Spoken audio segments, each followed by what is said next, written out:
Alright, hello everybody, welcome to Double D Design. I am Demon. Dragon.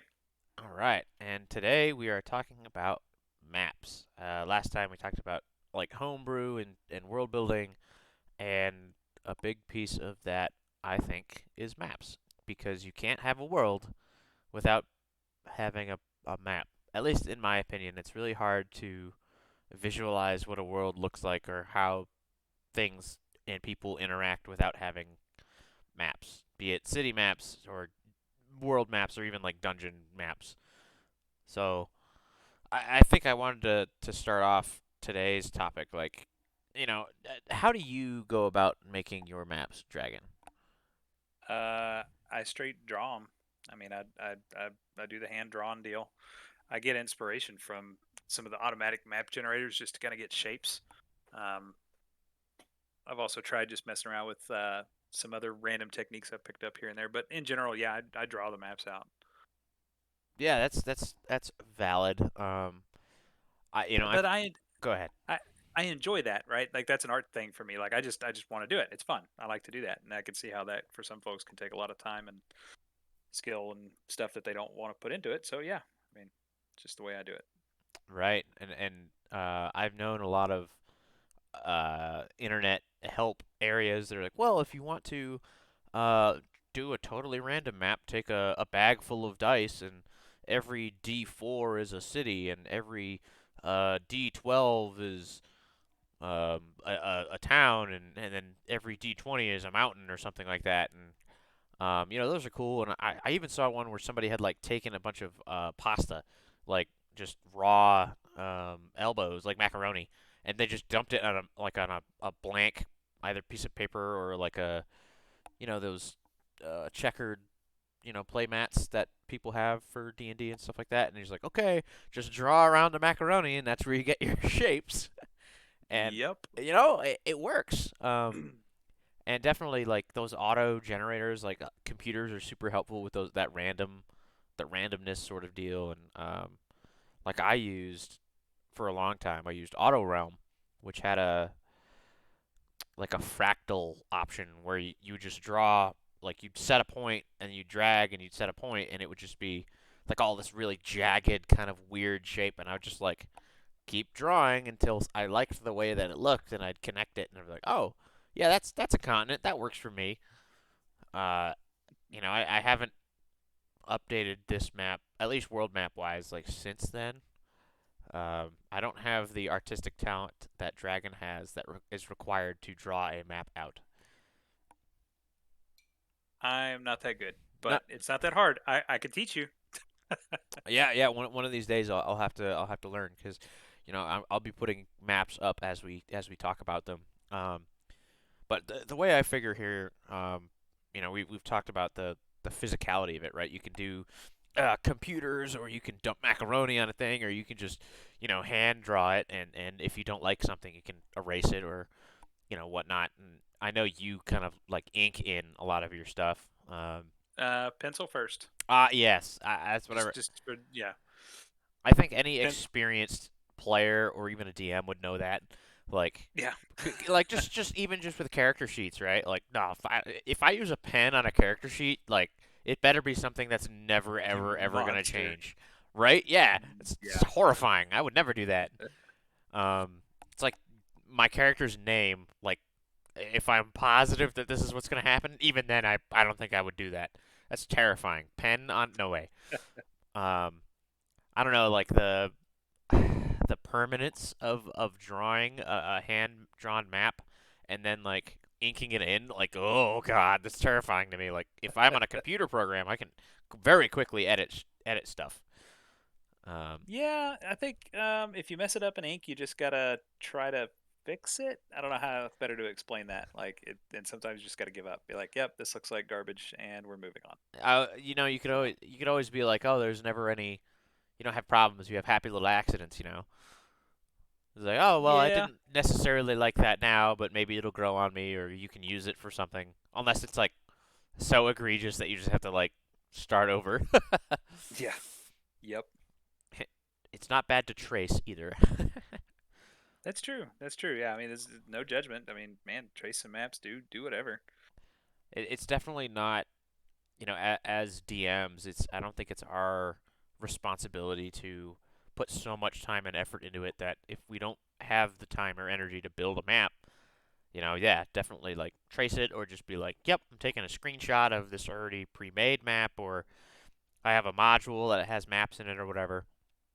Yeah. Um, I mean, it's where's the enjoyment, right? I enjoy drawing and putting time into it, and then my players enjoy the map. Like they like seeing it. And if you're not going to show your players, it's just a behind the DM screen. Then I mean, that is completely up to you.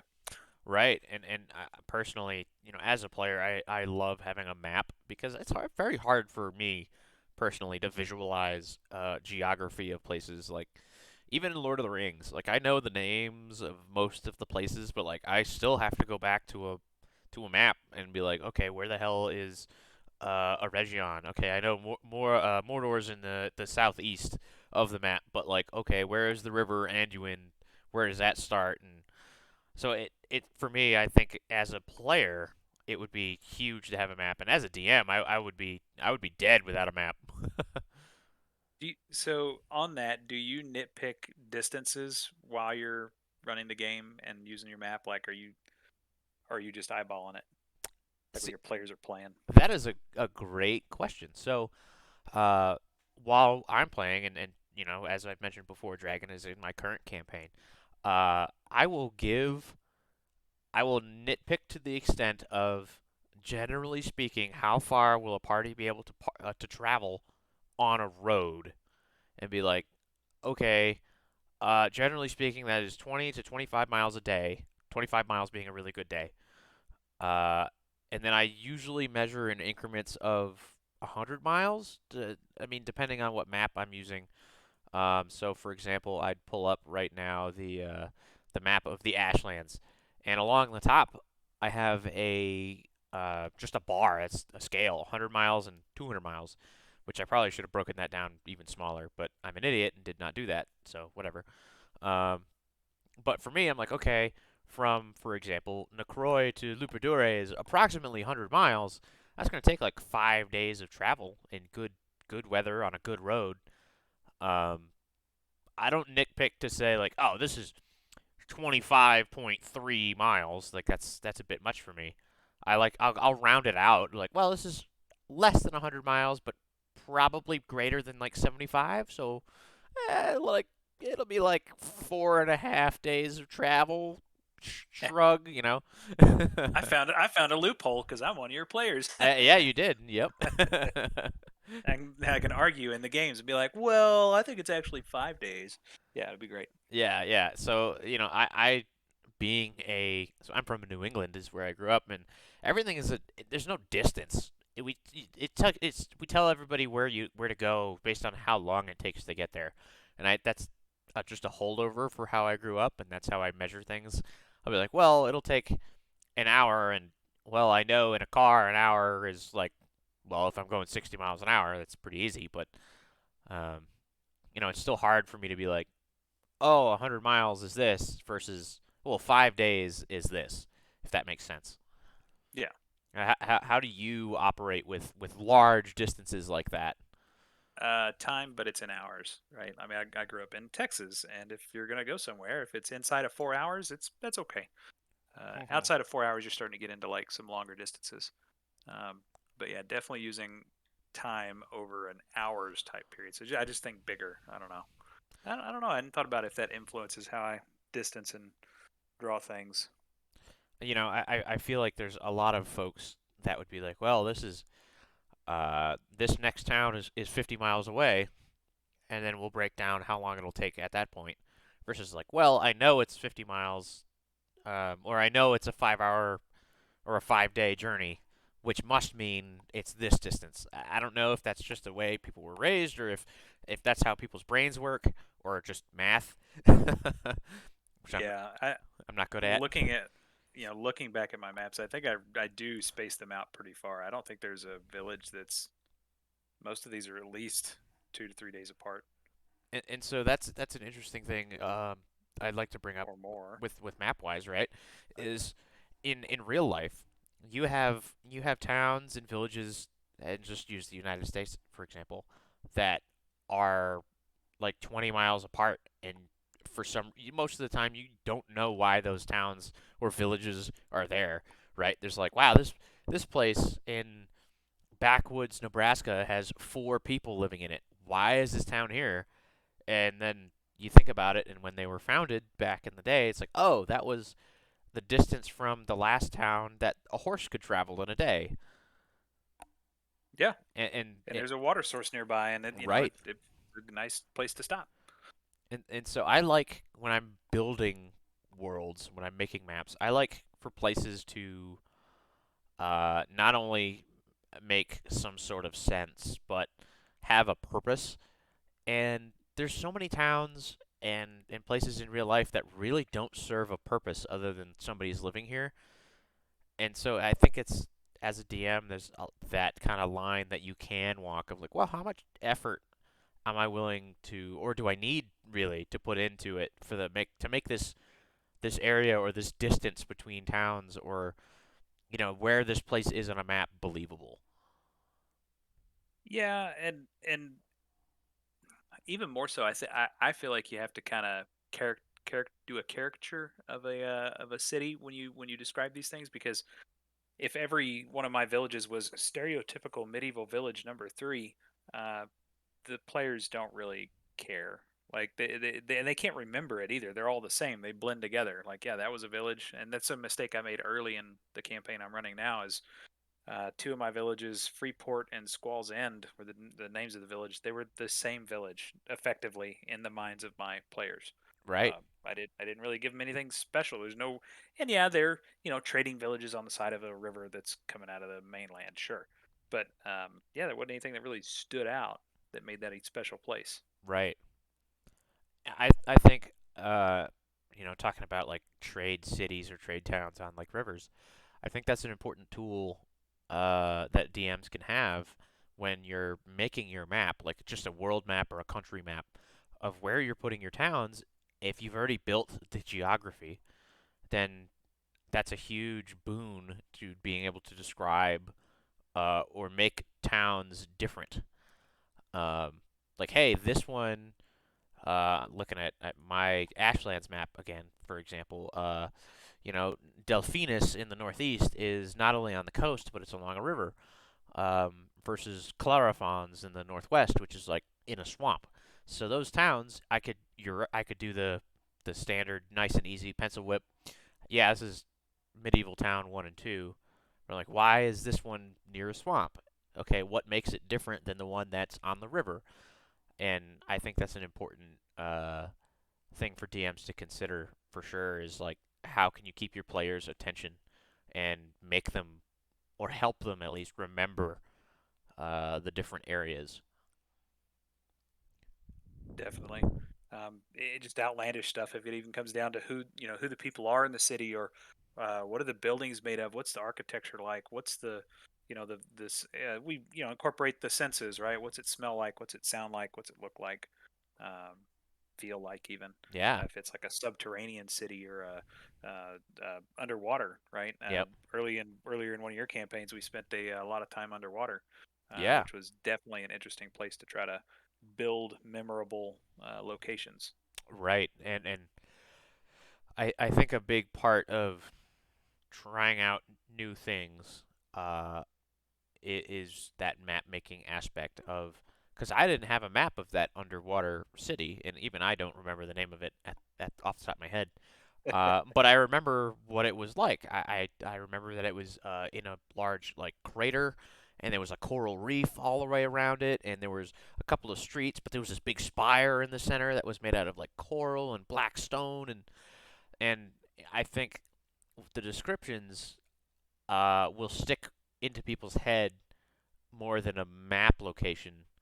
But while in game or during the campaign, I think a map is a very helpful tool to, I don't know, it's like a memory jogger, and just something for some people to look at or get a grasp of distances, or and to help remember like names.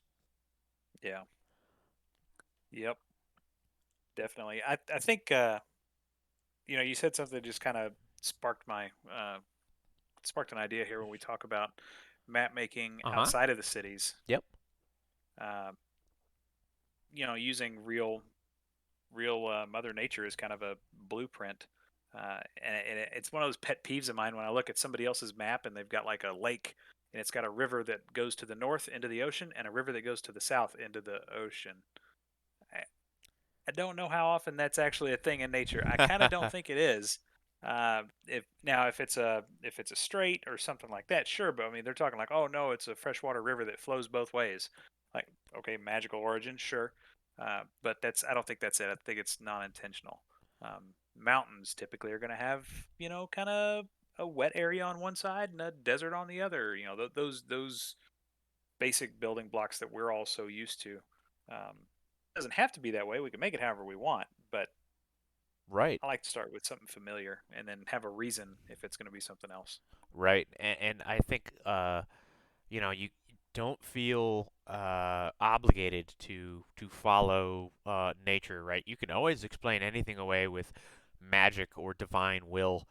But I think it's more palatable, like people can buy it a little bit better, right? They can buy into it more if, as you say, it follows that what people are familiar with. And when you choose to not follow what people are familiar with or what that nature is normally doing, I think that if you use it sparingly, especially on maps and just in games in general, it makes it that much more memorable. Yeah, Um, definitely. and that's a big thing world wise. And then like when you build, for me, for example, I have on my Enlevia map, I've got this mountain range on the western side of the continent, and some of the most of these larger things are not labeled because it's such a large map.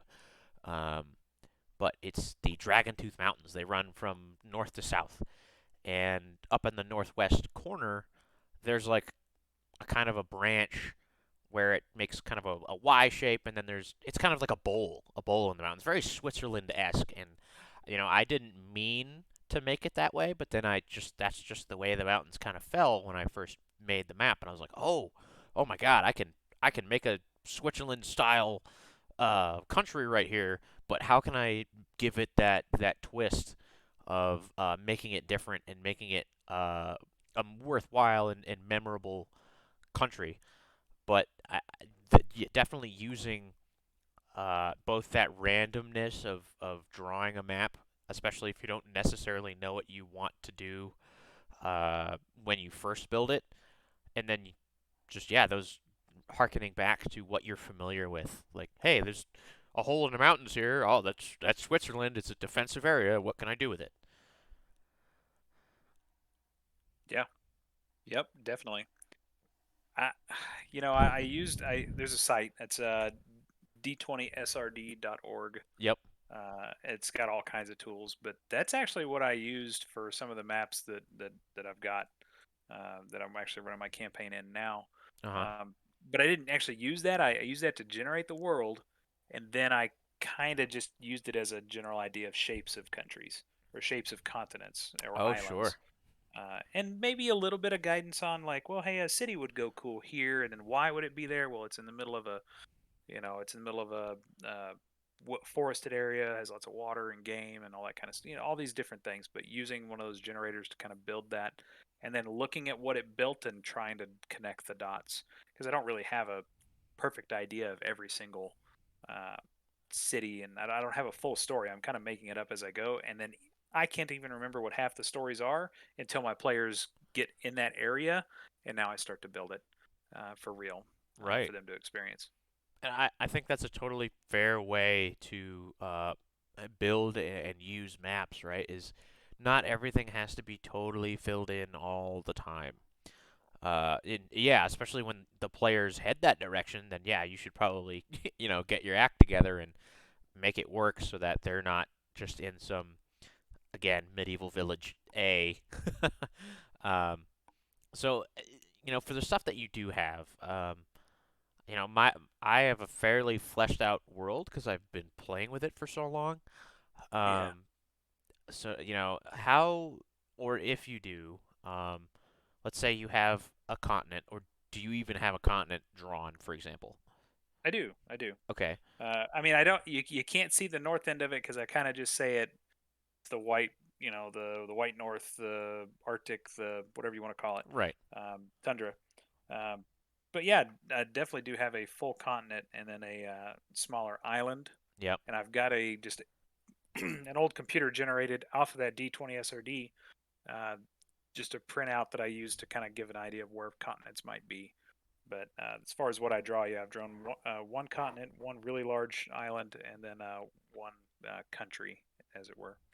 so just how then, with that continent in particular, how do you go about deciding where countries are? Like, what are your, how do you decide your borders, what they are, like, if you could, dive into that a little You bit. know, it's funny. I think, and me and you do that very, very differently. Like if you look at your maps, Yep, you have borders. I kind of don't.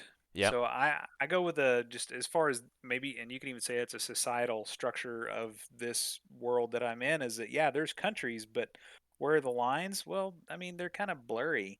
I don't really see that there's a place that I should even delineate. If I've got one map and there's the city of Asmar, to the south is another large, and Asmar is a large capital city of, basically folks that had to leave a continent that underwent a great cataclysm and caused a great migration away from there. yep, And they settled in Asmar for the most part. Another large city to the south is Barvich. And yeah, I don't really have the full story on that one, but it was a part of those folks that were moving. And there's another little city in between, like a village called Wolfwater. yep, Well, okay, so Barvich and Asmar are part of two different kind of cultural groups or countries almost. yep, Or maybe Barvich is part of Asmar, the country, in that large city, but they don't really think they are. They consider themselves independent. And then what about that village in between? What about Wolfwater? Who does that belong to? I, I don't know. It's contentious. It's in my worlds anyway. I don't necessarily draw that line unless it gets to a point that it helps me tell a story. And I haven't hit that point yet where it really helps me tell the story. My players aren't doing that. They're not doing a political intrigue uh, storyline. And if they were, then oh yeah, for sure, I'd jump right into that. I'd be like, okay, here's a nation, here's this, here's that. I've given little hints and sprinkles of that, but they haven't really gotten into it. They're not assassinating kings. They're not joining the military and fighting whatever war is going on. They're just not doing it yet. They might in the future, but that's not my players' style. and I think that's a good point to kind of harp on for fellow DMs is out there, is that yeah, you're trying to build a world to tell a story, but you always have to keep in mind what the players want or what the players enjoy and what they're willing to both do and learn, right? Because there are, oh gosh, so many countries on this map. Well, I'm gonna move 1, 2, 3, 4, 5, 6, 7, 8. Yeah, there's like fucking 20 countries on here. That's a lot to ask players to learn, and if they don't have that map on hand or some sort of reference document, then they would have no idea what was going on. And I don't blame you as a player or as a DM for not wanting to go into that kind of detail.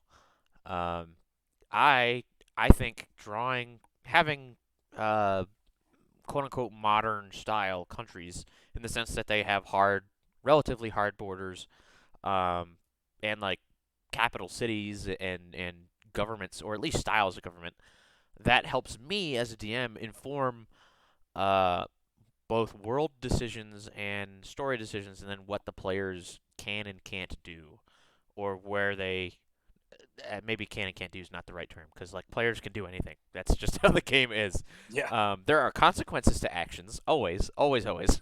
yeah, um, but it helps me put things into little boxes so that I can remember a little bit more easily or a little bit more clearly. If that makes sense. absolutely. Yeah, definitely, it does to me. And I was going to say that I was like, well, your stuff is so detailed that those countries do give you that compartmentalization that you might need to be able to keep the continuity of the story Right. or the continuity of the world anyway. Yeah. I mean, I just make it up as I go, and I mean that's kind of the good thing about being a DM, right? Is that you can I think we mentioned this last time. We write everything and make it up as we go. And if the players make an action or if you decide you don't like something, you are absolutely free to change it. You are free to, you know what, you built up this country, you built up this city, and the players burnt it to the ground. Well, you know what, that's going to have consequences, but either you can retcon that later as, that didn't actually happen, or you can pick it up and run with it. And I know my players thoroughly enjoy when they can do something and then it, changes something that I've written or drawn. Y- yep. And need you to undo that, whatever you just did. Yeah. and I know and you put a lot of work into that map, but to the players' credit, they haven't done anything so obscenely crazy as to require an active redraw during a campaign, but also, uh, so I've done 4 campaigns on this continent, and in the second campaign, the players interrupted a lich, and the lich was trying to realign the stars for a spell, and he pulled a comet into or out of its orbit, and it like broke up and it pummeled the ground. And so looking at my map, there's the Levex headlands in the west, the Soliran Bulan to the northwest, and the Firth Drage up to the north, and those are all impact craters. And that was not part of the map back in the day, and I had to like in between campaigns actively put in those craters and those little islands, um, and then that caused 5 years of like a nuclear style winter, and well, the empire was already falling apart, and the government that they put in place was falling apart. Well, how did that affect them? It's like, well, I took for the map that I have now, I took inspiration from history, like the Holy Roman Empire, and now in the center of the continent are all these tiny little, I say tiny, they're still like multiple hundreds of miles across, tiny little countries that have all broken apart, into principalities and duchies and whatnot. And I think that's important as a DM, like looking at your maps, like yeah, taking like you said, Dragon, taking references from nature, but also from history as well. definitely. And I think that's partly with my maps. I've on this campaign that I'm working anyway. I've worked heavily with, or I've thought heavily about immigrations, uh, colonization in some ways, not in other ways, but in some ways colonization. And what does that look like? Uh, folks moving into a new area that may or may not be populated, uh, and what that does. Like I think that's an interesting segment of history, and I kind of put that into my current world map. That's part of it, and what it gives me also is it gives me the ability to build the story in such a way that like this city hasn't been here for thousands of years. The city's been here for like 200 years. Yeah, Uh, and there are ruins in the forest that have been there for 2,000 years. Why and what's that mean and who was there before and all those without getting into atrocities and genocides and that kind of stuff. That's not where my players want to go, and that's not really a space I want to explore. But I want to explore that newness, that putting something new in there and then mixing it with the old. and that's huge for sure. And I have that theme of kind of colonization and exploration built into my map, right? Because all this new north area stuff, these islands are only partially claimed.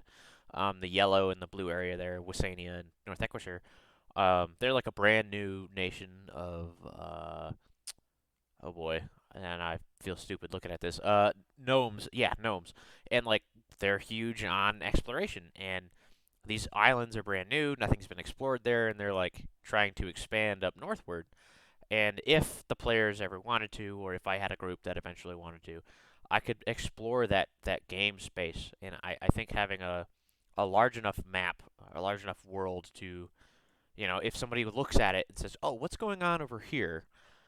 and I can tell them like, "Hey, this is what's going on, and this is the theme of that area," or Definitely. between DMs, um, and getting kind of this is all this kind of really big picture stuff, but coming down and toward the nitty gritty, right? We talked about where like putting cities and towns geographically, like what makes sense and what what are towns for, but not every map has to be a country map or a continental map. Dragon, you're kind of an expert in between the two of us anyway, making city maps. Um, uh, thank you for the accolades there. Yeah, I'm very self-critical, but it's fun. I do enjoy it. Kind of depends on what kind of city. I mean, what there's structure, and then there's style, and there's of course you have to ask why is the city here if you're going to draw a map of the city, right, and then size. Is this a village? Is it like a hamlet, or is it a city or a megalop? Like what are you drawing, and then what level of detail do you want? And do you, I mean, and if you're going to draw it, simple things like color is a big question. right. Things like that. I've got some that I've done in color. Oh, I didn't. I had one more I should have sent you. It was one done in fall colors. Uh, Oh, but yeah. Do you want to do color or do you want to do not color? All really big questions, especially if you're going to be drawing your own cities. right. Um, and then really, I mean, it's not. It's just something I picked up off of watching YouTube videos, some of the greater country maps. I think most of that came from a great YouTuber, WASD20. He does a lot of D&D type videos, but he has a lot of great map drawing videos that kind of give you some little techniques and little different ways to do it. Sure. Um, so that's a really great one. And then when it comes to the city maps, I mean, I was really just going through all the reference imagery I could and try to come up with an idea that worked for me. Yeah, and Um, I think something that always bothered me about both city maps and like dungeon maps is that I feel like I need almost like physical Lego pieces. In my case, now Dwarven Forge, but like I found it very tedious and very hard to draw town or city or dungeon maps that I'm not easily upset with. And I think for me, rather than drawing something, maybe maybe a map isn't necessarily something you have on paper or on a JPEG or whatever, but might be something more physical or a photo or multiple photos of uh, a diorama or a model that you can make um, in that kind of three-dimensional space. But I know Dragon, you enjoy drawing this sort of stuff, and going through and watching that reference videos and imagery, and doing that kind of satellite top-down sort of view. oh Um, yeah, for sure. And it is kind of like Legos, honestly. Like when you start talking about bigger cities, yeah. I mean, I think the one that I made for you, the city of Chumya. Yep. First off, it was a huge challenge because it pushed the boundaries of what I was comfortable with doing because it's a city predominantly populated by bird people. I don't Yep. remember, are they called bird people? They're Tengu in Pathfinder, Tengu. and There you go. they're Yeah, I don't remember what they are. Kenku. Kenku. Yep, Kenku in Kenku in D&D. D&D. Yep, same thing. So, it was a city populated primarily by Tengu. It was in a river delta area, kind of on stilts, lots of water, waterways, bridges over the waterways. Man, that is a weird space to be, and it's also a large city. So when it comes to Lego bricks, I had to build many, many, many little bitty buildings. Yeah. And really, if you look at them, there's really only variations on like there's maybe five different variations. Uh, in style and Right. shape, and you just repeat over and over, and then you make small nuance changes on each one, Yeah. and then each part of the city has kind of got a different style to it. Whereas the slums across the river to the north are populated by catfolk, something like that, if I Uh, remember correctly. it has been a little while, but I believe yes, that is correct. And I've made those more of a grid style organization, whereas the older part of town is more haphazard, kind of like if you compare a city in the western United States to a village in Italy, right? I mean, the streets are just completely different. Yeah. The size of things is different as well. Um, yeah, that design space, trying to make that map for you was pretty tough. It Um, yeah. and it it's got some issues. Like I'm looking at the map right now. It's not perfect, but it is playable, Oh, and for it was sure. definitely enjoyable to do. I learned a lot from it. And that's a good thing about being a DM is that you can either challenge yourself or challenge your fellow player slash DM. You know, if that this is the thing that they're into.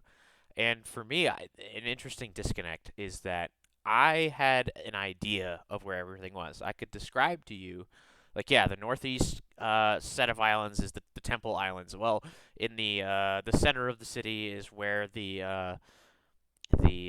Congress or the Parliament, excuse me, the Parliament met, and that yeah, I can describe those things to you, but um, as the person who had the map done versus who had drawn the map, there's a slight disconnect of like, okay, well, where did I put these things again?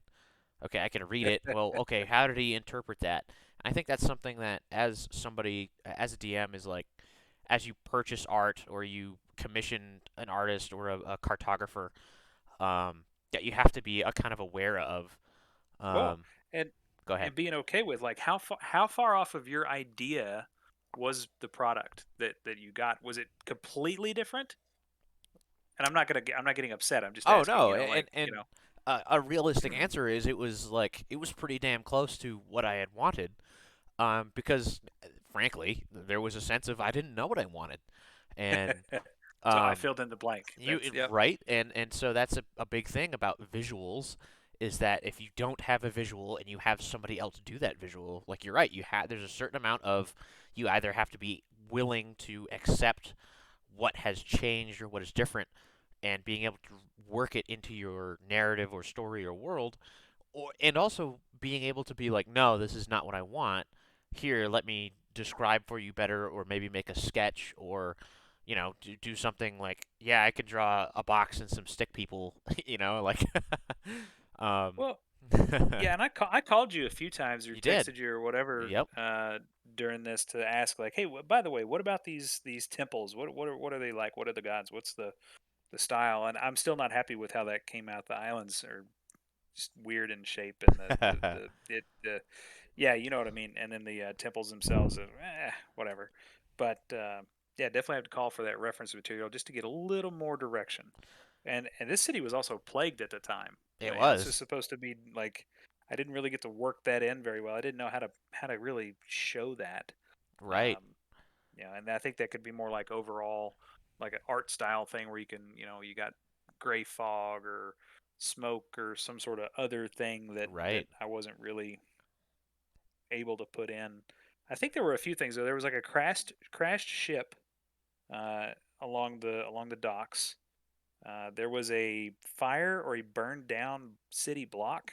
There was like an explosion or something. I don't know if you remember this, but there was Yes. a city block that like had an explosion in it. Yep.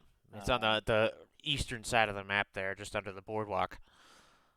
and actually, there's two wrecked ships, I believe. I don't know where the other one Oh boy, is, but I gotta find him. it's all good.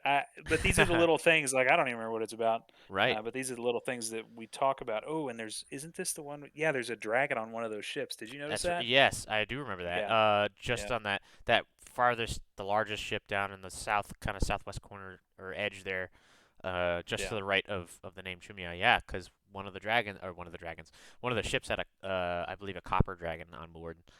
yeah. Um, and And the players interacted with them, and that was a big deal to kind of show up like, hey, this is where this is. and that name Chumya, if you're going to draw your own maps, calligraphy pens are amazing. Make a big difference. And calligraphy's just practice. It's fine. It's not that Yeah, hard. just as you guys, I know most of you will be listeners, but if you're watching this on YouTube, I will have these maps up and just kudos to Dragon here with this freaking calligraphy because I would have to take the time to learn that and I would get so frustrated pretty damn quick.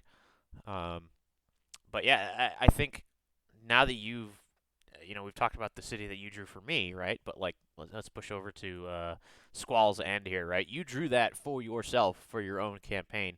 How was that? How was that different for you? Um, I have to make design decisions while I'm doing it, right? And Yeah, that's kind of I have to live with those consequences. Where if I draw a map for you, you have to live with the consequences, not me. Yeah, I guess that's a good point. So there was also issues with Squall's End regarding orientation. So I drew it, and then I realized, well, the river's actually going east to west, west to east actually. So north, actually it's going north south, but I've oriented it the wrong way on the map. So I'm going to put the north arrow in a weird spot. I struggled with drawing roads properly. This is a medium-sized village, probably 1,000 people, maybe Yeah. 500 to 1,000. That's pretty big, but well, less than that. It's probably 500-ish. Um, yeah. So there were some design questions I had with it as far as drawing the roads. Yep. There are various landmarks, and you can kind of see there's numbers by some of I them. And see that. on the back, I listed out what each of those numbers are, Yep. and that was difficult as well. Um, Early in the city drawing construct, I'm not super crazy about this one, but it at least gives me an idea. Like, hey, there's a city square. Yep. There's multiple inns. There's stables. There's a slum row kind of thing. There's a military barracks on the north, or I guess it would be the top right side of the page. There's Yeah, military barracks, northeast. Yep. very uniform, plain buildings with a fighting arena, and that gives you an idea of size. Right. Um, the keep, of course, is a big, and I drew it yellow. I colored this one so I could tell, hey, that is the keep. Yeah. It is the gold keep or whatever I called it. I can't even remember. Um, oh, and that's what this was. This was a trading village, and there were four trade houses that were competing, and the players could use any one of those as like a patron Right. to have them go do things. And they wound up working for one who, of course, was the worst of them all. Um, not that they were murder hobos or anything. They just fell into a trap. Miss Jasmine. There were was it jasmine flowers all over the place, and it Sure. was just her thing. That was what made her stand out to them, and they went and worked with her. Right. Um, Totally a bad guy. They fall for the bad guys a lot. It's weird. Maybe my bad guys are actually good guys. I have no idea. Or maybe you But just have charismatic bad guys, or just well-written that's bad guys. that's true, man. They were really good friends with that green hag that I had to meet on a road riding a pig. That was a guy that she turned into a pig, and they're like, "Oh, this is totally That's fine. This pretty lady's awesome." cool. This lady's not awesome. She's Right. just terrifying. But back to the map. It it was. There's even times you can look at it, and you can tell I kind of got frustrated design wise. Uh, I remember the wall was frustrating. I Yep. did not want to do all the little hashes for the wall. I see that. The dimensions on the gate on the northern end are just a little bit off. I did Uh-oh. this map. Besides the roads, I don't like the way the roads look with the hard lines. But if I go back and redo it, I would say just do it in smaller chunks. Take your time. If you get frustrated, quit and come back to it later. Yeah. Don't try to power through because you're just going to be unhappy with the final product. Right. And I think that Squall's End logo in the water, that was the first time I had used those particular calligraphy pens. Sure. So I was not happy with those either. And they're not even regular calligraphy pens; they're actually markers that have straight edge. They're for Oh. calligraphy, but if you want real good calligraphy, you need an ink bottle and a no joke calligraphy pen where you Yeah. dip it in the ink. That's going to come out really nice. But um, yeah, I'm lazy. Adds a little And that authenticity to it.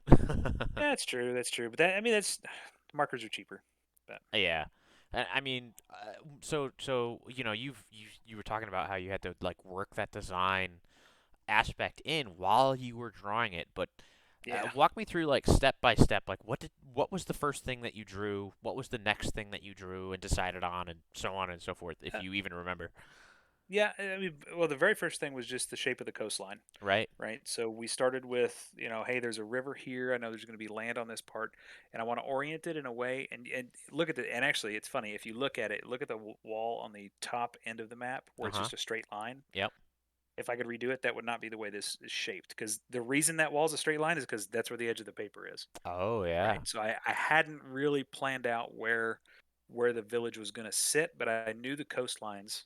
Right. Um, yeah, so you see what I mean? Like the design, you could tell. You could just look at this and tell that it came as I went. It still looks fine. My players had no question. They loved it. Everything was amazing. They had a great map of the city. But uh, yeah, I started with the coastline, and then from there, I kind of decided where are the major roads. Yep. So there's one coming from the left side of the page, and there's one coming from the top. Yep. There's going to be large docks because, again, another trade hub kind of thing where a lot of villages are. Yeah.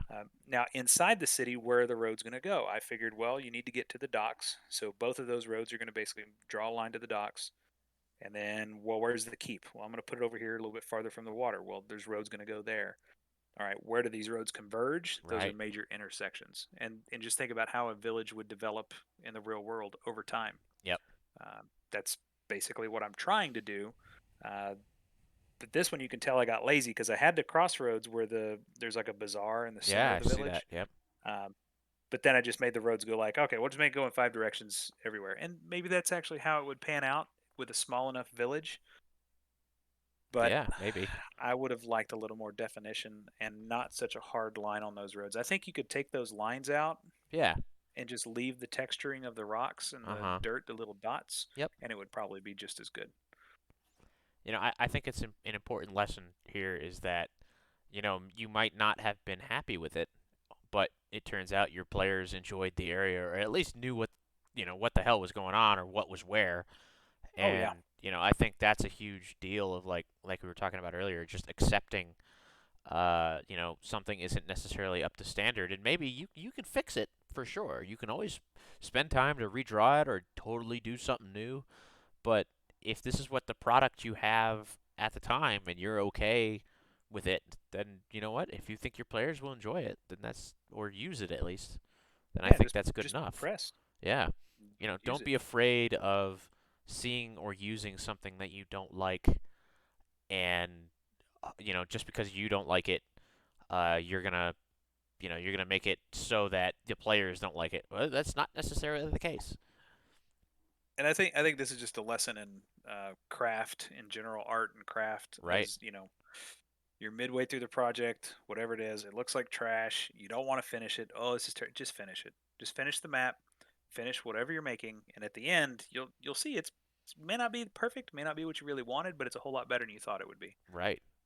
And definitely, crafting maps in particular, but the whole thing of being a dungeon master or a game master is you're crafting. You're crafting a story and a world, and you're using maps. And we've been kind of talking about like land maps. I don't have any knowledge of nautical maps by any sense, so I couldn't talk to that or star maps. I couldn't talk to that. I know there's plenty of sci-fi tabletops out there, but focusing more on that kind of Terran fantasy style. Yeah. Um, oh man, I did make a dungeon map, which we haven't talked about. That is a good segue for our Um, last 10 minutes. So let's talk about dungeon maps. I was just about to do that. That's great. Go ahead. I did make a Feywild dungeon map uh, that okay, so the way I interpret the Feywild, like I said, my world. If you didn't listen to the last episode, my world, steals a lot from the Forgotten Realms, and it's a shard of Forgotten Realms in a way. But you know, time and space and distance are a little wonky in the Feywild, so that's how my dungeon map actually played out. Things were really close but really far, and I would annotate like, "Hey, this is a long walk," even though on the map it's short. So everything's just out of context and wonky and weird. Right. Uh, but it was all just basically forest clearings, and I didn't even spend a lot of time drawing it because most of my dungeon maps I'm not going to share with my players. No, of course not. Those are mostly for me. Yep. So I definitely not as high art quality, but sometimes I just like to do it just because. That or it's a I've also done bubble style dungeon maps, like a circle says here's the entry room, and then two branches off you can go left or right, and then in a circle that says this is this room, this is this room, just like a flow Oh, chart instead of a map. I haven't heard of that style. I like that though. Uh, Also a map, just a one pager with a lot of notes on each side of it, Yep. with some drawing and with some art, um, to help remind me of what it looks like. Yeah. There was one where the players had descended into a type of, just descended into a dungeon, a Yeah. generic dungeon. And most of it is a top-down type map, and then suddenly there's stairs that go really steep down, and there's a giant crystal suspended in the air, and green grossness and color right there. And so I can see that one room is 3D, or not Yeah. necessarily 3D, but it's at the perspective I can see it as a room, but everything else is just a top-down view. Yep. Because they're for me, they're Right. not for the players as much. They could be if they buy or find a map, but Right. dungeon maps are that's for you Yeah. most of the time. That's a huge reference tool and I have always struggled with building dungeons. I can fill a dungeon. Don't get me wrong. I love pouring through the bestiaries. That I enjoy doing that, but building puzzles and literally just drawing out a dungeon. There's a good chunk of time where I'm writing and I sit down and I write down room one filled with blank description. Room two filled with blank description. Room three, and then a lot of times I'll put like 10 by 15 feet, so I know how to draw it in the moment while I'm there. In the literally sitting at the table with people, and I'll draw it there actively, and that's maybe my procrastination or my maybe nitpickiness or unwillingness to draw. Uh, but now that I have Dwarven Forge, shout out to Dwarven Forge, I am currently at the moment building a dungeon for my players, and I am now getting a better understanding of how I want that to be while I have physical pieces in my hand that I can move. And it might just be because of the type of learning I do or the type of person I am, but that is just the way that I enjoy doing that. Yeah. Not every type of map making is for everybody. No. And you know what I use? I do use grid paper for a lot of my dungeons, for the basic ones. Yeah. And I also note I have no shame in using a random generator Yep. um, for dungeons. And there's so many generators at Donjons, Donjon, Yep. uh, Donjon D&D tools. I mean, just all, or fantasy game tool, whatever. Tons of stuff, but I really like some of their dungeon generators because it just gives you rooms and doors and traps. Great. I will do what I want to with that on grid paper. Sure. Yeah. So it's actually pretty useful. I do like donjons quite a bit. Yeah. There's definitely tons of generators and useful online tools for people that either don't have time or don't have the level of creativity or art style or craft necessary to build that. And like I said, for me, I get frustrated, and especially actually especially on grid paper, because I cannot draw a straight line even with grid paper. And Even like, with grid and paper. I'm like, I need a ruler. I need a slide rule Yeah. to get me going, and it's just like that's too much effort, and I can't do that. It's like ah, and. But when something is pre-built for me that already follows those guidelines, um, that's a lot easier. So it's funny. My wife's uncle, he loves to draw maps, Uh huh. and I wish I had a copy to share and show you because it's very very different from both of us. Okay. He draws the straightest lines you can imagine, Uh huh. the tiniest buildings, and millions of them. Like Oh he'll sit boy. there for like 8 hours straight with one piece of paper, Oh my one God. pen, and just do teeny tiny, super straight edge buildings. And then you don't have to draw a road because when you have, say 2,000 buildings on a page, they're nondescript. They're just squares and rectangles and Yeah. shapes. But when you have that, you don't need to draw a road. It will just appear Right. if you plan it out properly. So his maps are actually really cool. And I don't think anybody ever gets to see them. So I definitely failed on that one. But they're really, really neat city maps and a very different style.